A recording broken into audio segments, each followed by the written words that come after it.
Right now, business owners are terrified to raise prices. But what if I told you that people actually want to pay more?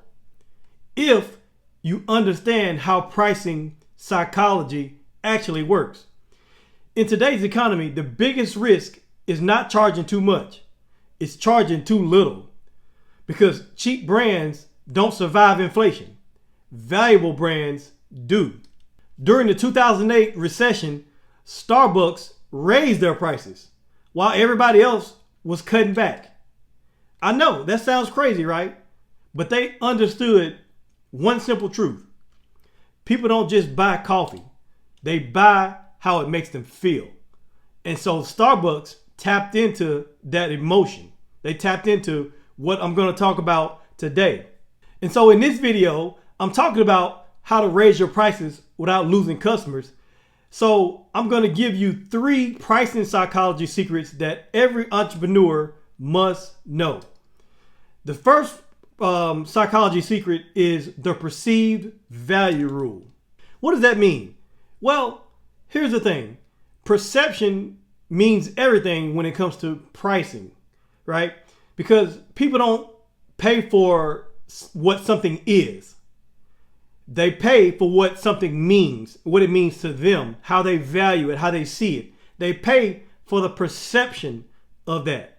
And so they pay, better yet, they pay for the perceived value. You see, that's the foundation of the perceived value rule. In simple terms, value is not the price tag. It's the perception of what the thing is.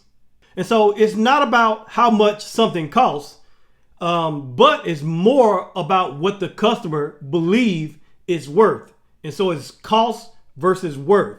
That's what it is.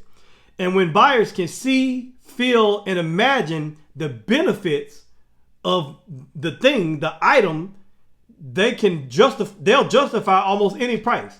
There's no price that they won't pay if you're able to tap into that emotion and let them see the value, the real value of it, the perceived value of it. That's why a $5 coffee at Starbucks outsells a $1 coffee at a gas station. It's probably the same coffee, it's caffeine. It's the same caffeine, but it's just a different context, a different feel. And so this is basically all about human psychology. Because see, humans make buying decisions emotionally, and then they justify them logically afterwards, right? So first you tap into that emotion and you get them to buy, and then later on they justify the reasons for buying it. Well, it came with this, or it was that, or that. And so that's why in any type of marketing that you do or sales that you do, you want to start with the emotion, and then after the emotion, then give them some of the logical facts and benefits of the thing. And so, because if they feel like what you have to offer has high value, then they'll rationalize the price afterward. And so in business, this means you just can't cut your way to profit. Like, you can't discount your way to profit. You have to position your product to where they see the perceived value of it. Because the goal is not to be cheaper. The goal is to be chosen. And when perception rises, resistance drops. That's why premium brands never compete on price. They only compete on value and meaning. Think about Apple. They sell phones for $1,200, $1,500. Like, they sell those phones, the iPhone.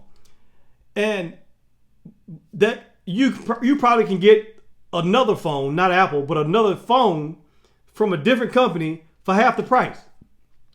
Now, but people are lined up out the door to get the iPhone. Every time the new iPhone drops, people are lined up. It doesn't matter if they, like, I haven't kept up with all the years every time. But there's people who every new iPhone comes out, they get it. Why? Because of the perceived value. Apple doesn't just sell phones. They give you a value, like what it means to be an iPhone user. And so their entire ecosystem, it just communicates value. It's the clean design equals sophistication. It's the minimal packaging equals luxury. And the high price equals exclusivity. People want to be exclusive.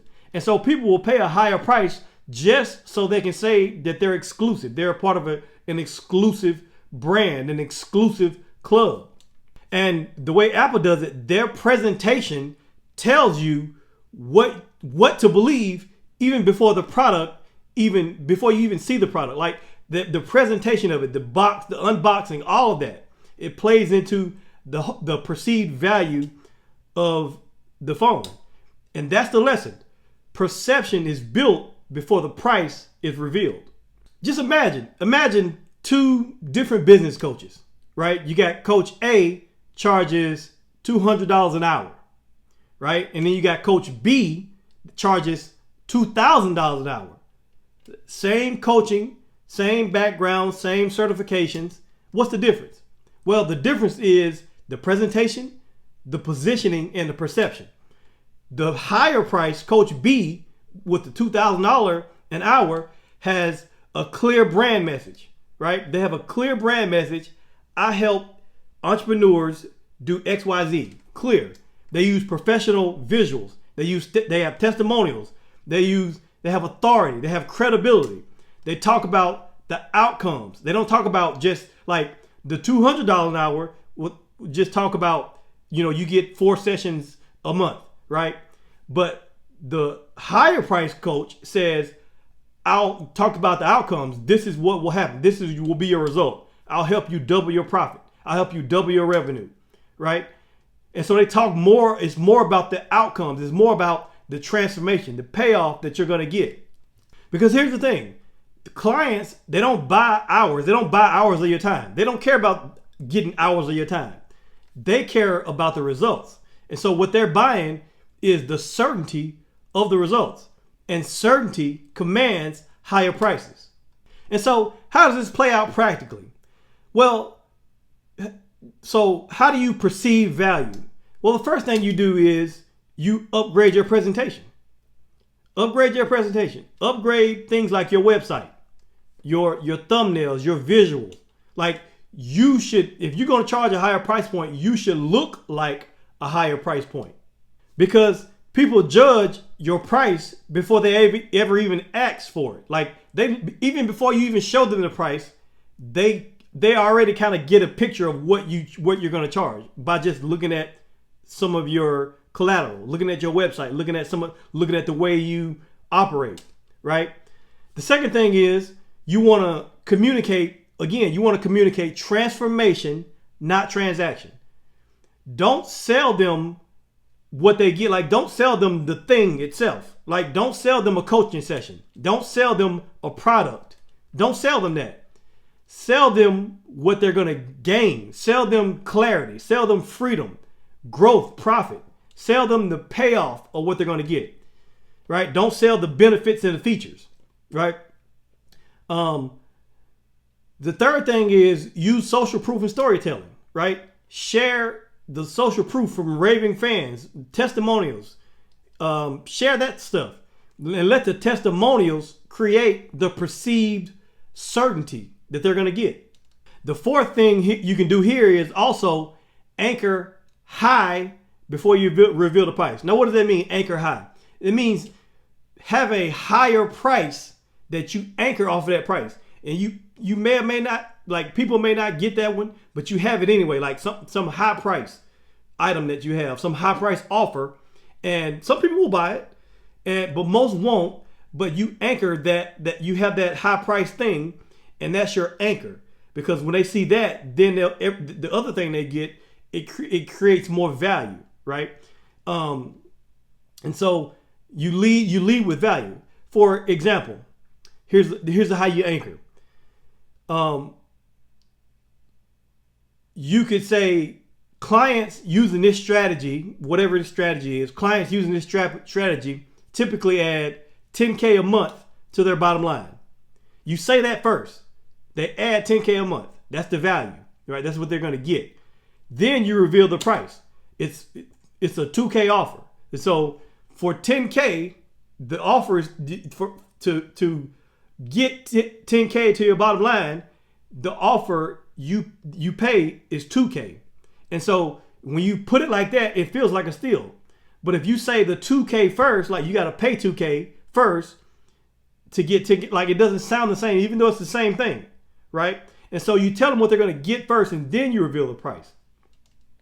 I hope that made sense. All right, so that was the first secret. The second secret is this. The second secret is the pain price principle. The pain price principle.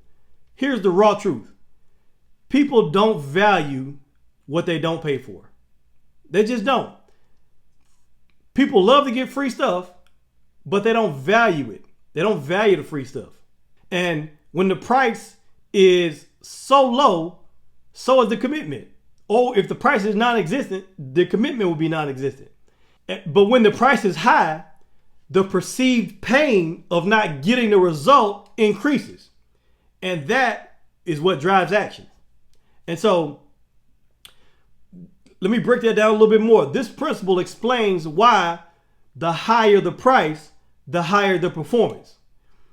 And it's not because the product just magically changes. It's the same product. What happens is the buyer takes it more serious.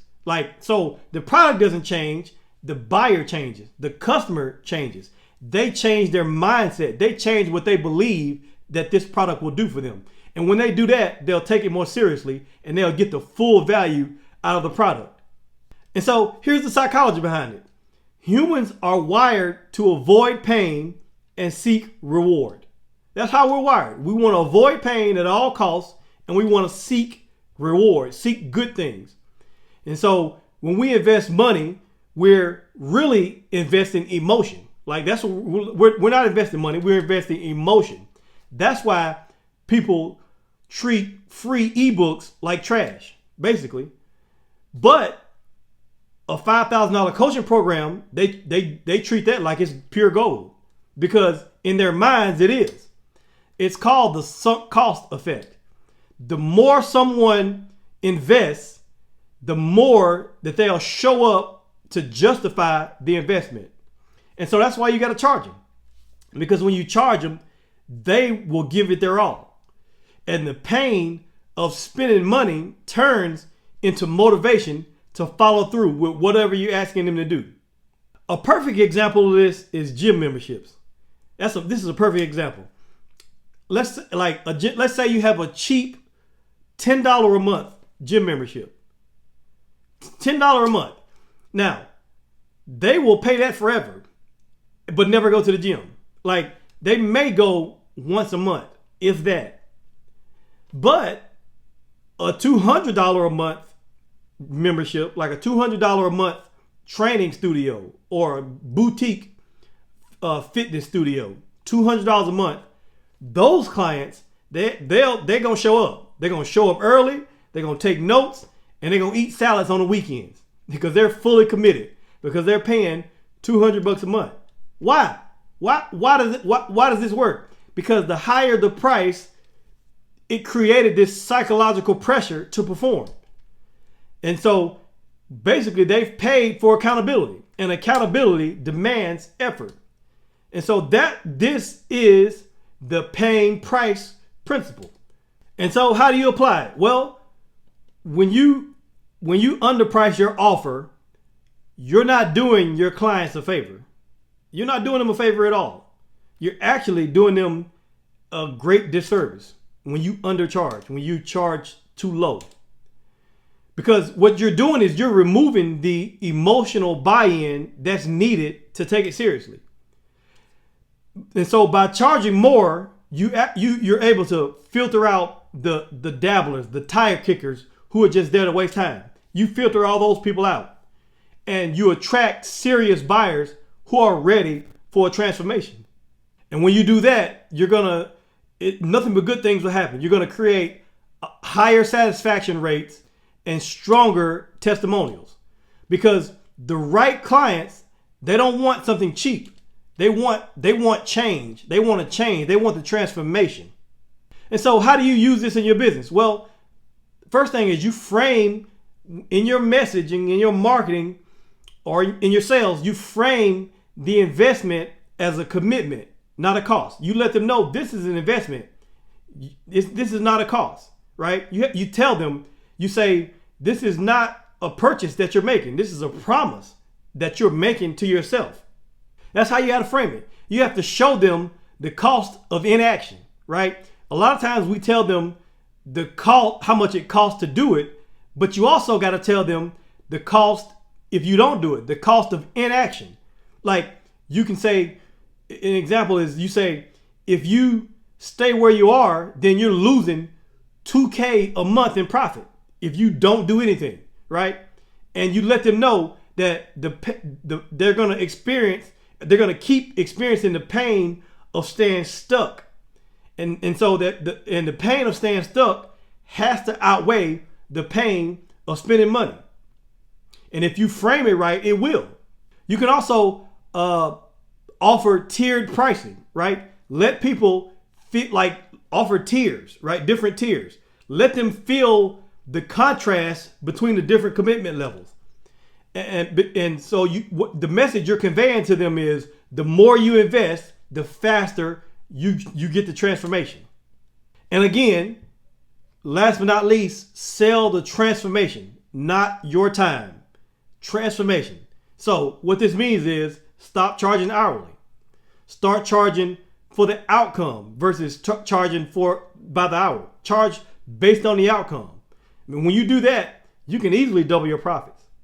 All right, that leads me to the third and final pricing principle psychology that you can use to raise your prices without losing customers. The third thing is, and I've already talked about this a little bit, we're going to go a little bit deeper, is the anchoring effect. You want to anchor, because in human psychology, the first number that we see sets the stage for every number after it. And so that's the anchoring effect. It's a mental shortcut that influences how people perceive value. And the first price that your prospect sees doesn't just inform them. It actually frames their reality. And so once they see the anchor price, everything else is compared to that price. That's why you want to start as high as you can. And because if you're not setting an anchor, the customer's brain will set an anchor. And so that's the thing. An anchor is going to get set either way. You might as well control it. Because if you don't set an anchor for the price, they're going to set an anchor. And usually they're going to set an anchor and it's not going to be in your favor. So you want to set the anchor intentionally. Because again, humans hate uncertainty. We hate it. So our brains are always trying to find some sense of certainty. Our brains cling to that first piece of information that we get. That would be your anchor. And that anchor becomes this mental reference point for all future judgments. And so marketers, negotiators, sales, real sales professionals, they know this, and they know this instinctively. And so the first price creates the context, the next price creates the contrast, and the contrast creates the choice that they're going to make. And so here's what this means. It's saying it's something, if you get started with the anchor point of $9.99, right? You show them, you say it's $9.99. Then you show them something that's now $2.99, a different product. It feels like a steal, even if the $2.99 was always the target price. Because here's the thing, your $2.99 should be your core offer, but you have the $9.99 price there, right? Just to act as an anchor, because you really want them to buy the $2.99 product. Here's an example of this. Williams Sonoma, they had this bread maker, right? And this is a well-known story. This bread maker that they had, they had this bread maker, and the bread maker the price point was $2.75. But their sales flopped. They didn't sell a lot of them. Then they introduced a deluxe version of the bread maker, and the deluxe version was price point at $429. Guess what happened when they introduced that one? The sales for the original model at $275, those sales doubled. They took off. Why? Because the expensive version anchored in people's minds, anchored in their perception. And this worked even though they showed the anchor after, right? They showed the anchor after. Now, normally you want to show the anchor first and then you want to show the lower price. But it even worked backwards, right? And suddenly that $275 original bread maker, it took off. Nothing changed about the product. The only thing changed was the context, right? It's the anchoring effect. Here's another example. Let's just say you offer 3 packages, like 3 tiers of your coaching program, right? You offer a bronze tier for $9.97. You offer the next tier will be a silver tier at $19.97, and then you have the gold at $4,997, right? Well, here's the thing. Which one do you think people are going to pick? Well, most people are going to pick the middle one, the $19.97 one. And the reason why they're going to pick that one, because they know they don't want to pick the cheapest one for $197. So they'll pick the $19.97 one. And they know they don't want the high one for $5,000. So they pick the middle one. And the middle one is the one that you want them to pick anyway. And so it makes perfect sense. And what happens is they don't want the cheapest one, but they also they fear missing out on getting results. And so the top tier is not just there to sell, it's an anchor perception. Now, you can also sell it. I'm not saying don't sell it. If people want to buy it, by all means, make it something that they can buy. But the whole point of it is to anchor. And so it makes the mid-tier feel safe, smart, and valuable. That is what you call strategic pricing. It's not manipulation. It's just strategic. And so what you're doing is you're guiding their decisions instead of leaving them up to uncertainty, leaving it up to them. You're guiding them through the buyer journey. And so, to sum this up again, the anchoring effect, you always set the anchor first. You never let the clients guess what's normal. You lead with the highest offer value before mentioning the lower tiers. Because what this does is it also lets people feel some sense of control. They feel like they have some control of what they're choosing. They have choices, right? Even if you are intentionally making all roads lead to your intended offer, the middle one, they still feel in control. And so they feel like they have a choice, and their choice, it empowers them, right? Also, you want to use visual anchors in your marketing as well. Like show comparisons, show things side by side. And then the one that you don't want them to pick, like show a big red X, over the product, like crossing it out, right? And saying, that's why if you look at some subscriptions, they always say that you have the lower price one, and then you have the middle one, and they say recommended or most popular at the top. That's because that's the one that they're trying to guide you to use. And then they have the gold version or the pro version of it, right? And so people process the visual contrast faster than they will anything that you can tell them. And so again, this is all about anchoring the price. And so those are the 3 things that you can do to raise your prices, all without losing customers. I hope this was helpful. Let me know in the comments what you think. Also, if it was helpful, share this with somebody who you know that can benefit from this information. Thank you for watching, and I'll see you in the next video.